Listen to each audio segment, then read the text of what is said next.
Alors la respiration est quand même au cœur de cette méthode. Est-ce que vous pourriez me parler un peu de l'importance de mieux respirer? Vous nous réapprenez à inspirer et à respirer consciemment Oui. en plus, en créant des espèces de petites lignes comme ça. Ah oui. Oui. Je viens de Alors, commencer. exactement. Alors, c'est ce que Alors j'appelle le dessin des expliquez-nous. vagues. Alors, je vais y venir. En fait, c'est le cœur qui est au cœur de la méthode. Parce que le cœur a son propre petit cerveau et le cœur en permanence renseigne tout le reste de l'organisme, du cerveau, tout le reste de l'organisme sur son état. Par contre, le cœur fait aussi partie du système nerveux autonome, automatique, indépendant de la volonté. Donc on n'a pas d'accès. Vous ne pouvez pas, vous, demander à votre cœur de s'accélérer, de ralentir, de faire une pause, de battre différemment, c'est impossible. Le seul organe qui soit à cheval sur le système volontaire et involontaire, c'est la respiration. Donc on peut avoir une respiration ample, on peut faire des petites pauses, on peut accélérer, on peut inspirer avec le nez, la bouche. Donc la respiration est accessible par la volonté. Par contre, vous ne pouvez pas vous suicider en arrêtant de respirer. Très vite, les automatismes reprennent le dessus. Donc nous utilisons la respiration comme porte d'entrée. C'est une petite porte dérobée par laquelle nous pouvons pénétrer le système nerveux autonome. Et tous ces systèmes sont tellement interconnectés qu'on touche à l'un des systèmes, on entraîne les autres. Donc par la respiration, nous allons intervenir sur le cœur, sur la fluctuation de la fréquence cardiaque. C'est-à-dire, lorsqu'on inspire, on accélère le cœur. Lorsqu'on expire, on le ralentit. C'est comme ça.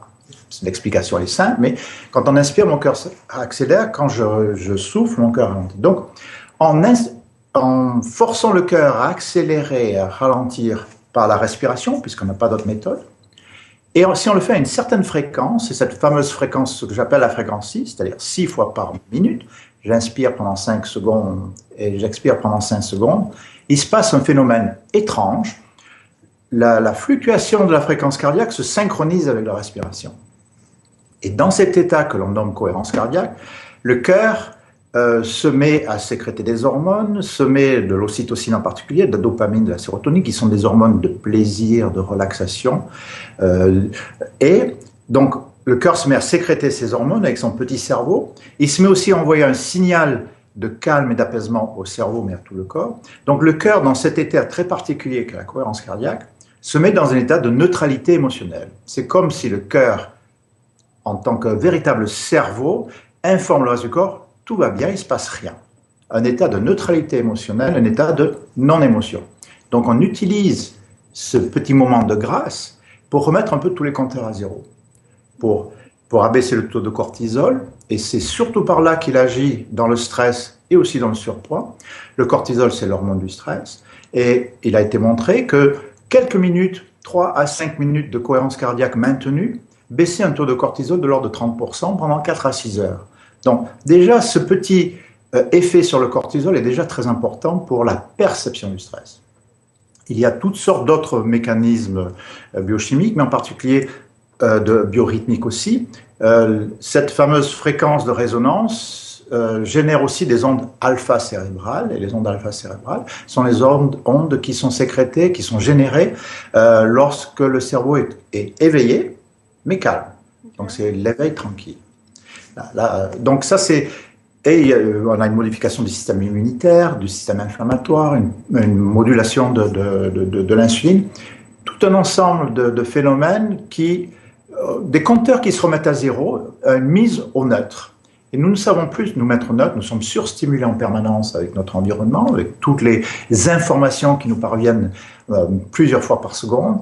Notre système sympathique, c'est-à-dire l'adrénaline et le cortisol, sont surstimulés. Et là, pendant ces 3, 4, 5 minutes, on ramène tout ça à zéro pour repartir après. Mais dans la journée, c'est la raison pour laquelle je recommande des exercices très simples, très courts, pour simplement tout ramener à un niveau de neutralité, pour repartir ensuite, mais ça dure 4 à 6 heures. Voilà la raison pour laquelle on peut proposer des exercices courts, mais répétés. 3, 4 fois par jour. Donc pour l'instant, dans les premiers chapitres, les premières semaines, c'est vraiment juste apprendre à respirer pendant 3 minutes, c'est ça? Et en même temps, en fait, tracer une courbe, qu'est-ce que ça crée dans notre cerveau, en fait? Alors, la synchronisation de la main et de la respiration rajoute à l'ancrage au niveau cérébral. Et j'ai développé cette méthode parce que la seule façon, sans guide respiratoire, de pouvoir respirer 6 fois par minute, ou sur 3 minutes 18 fois, ou sur 5 minutes 30 fois, c'est soit de compter, de mettre une minuterie et de compter 1, 2. Le problème, c'est que lorsqu'on compte, on mobilise le cerveau, et donc on ne peut pas se mettre totalement en neutre. Et je cherchais une méthode pour pouvoir, avec une minuterie, faire quand même 3 ou 5 minutes en dessinant et on compte après. C'est-à-dire, si je me retrouve avec 25 vagues à la fin de mes 3 minutes, je sais que j'ai respiré trop rapidement. L'objectif, c'est 18. 6 fois 3, 18. 3 minutes à 6 fois par minute, ça fait bien 18. Donc l'objectif, c'est d'avoir sur ma feuille de papier 18 vagues. Et il va falloir 8 à 10 jours pour y parvenir systématiquement. Mais ça permet de ne pas compter pendant qu'on respire. On compte après. Et voilà la raison pour laquelle il suffit de dessiner les vagues. Donc déjà, on a une coordination entre la main et le cerveau, c'est-à-dire on ancre cet apprentissage avec la main. Et ensuite, on libère le cerveau et le décompte. On n'a pas besoin de compter pendant la respiration. Et ça permet davantage de se mettre au neutre, même au niveau des pensées. Et donc il y aurait il y aurait 3 choses fondamentales dont vous parlez, c'est l'impulsion, ce côté impulsif qu'on a de manger, ça devient un automatisme. Oui. Le fait que nous ne sommes pas assez dignes et que nous n'ayons pas une position. Alors,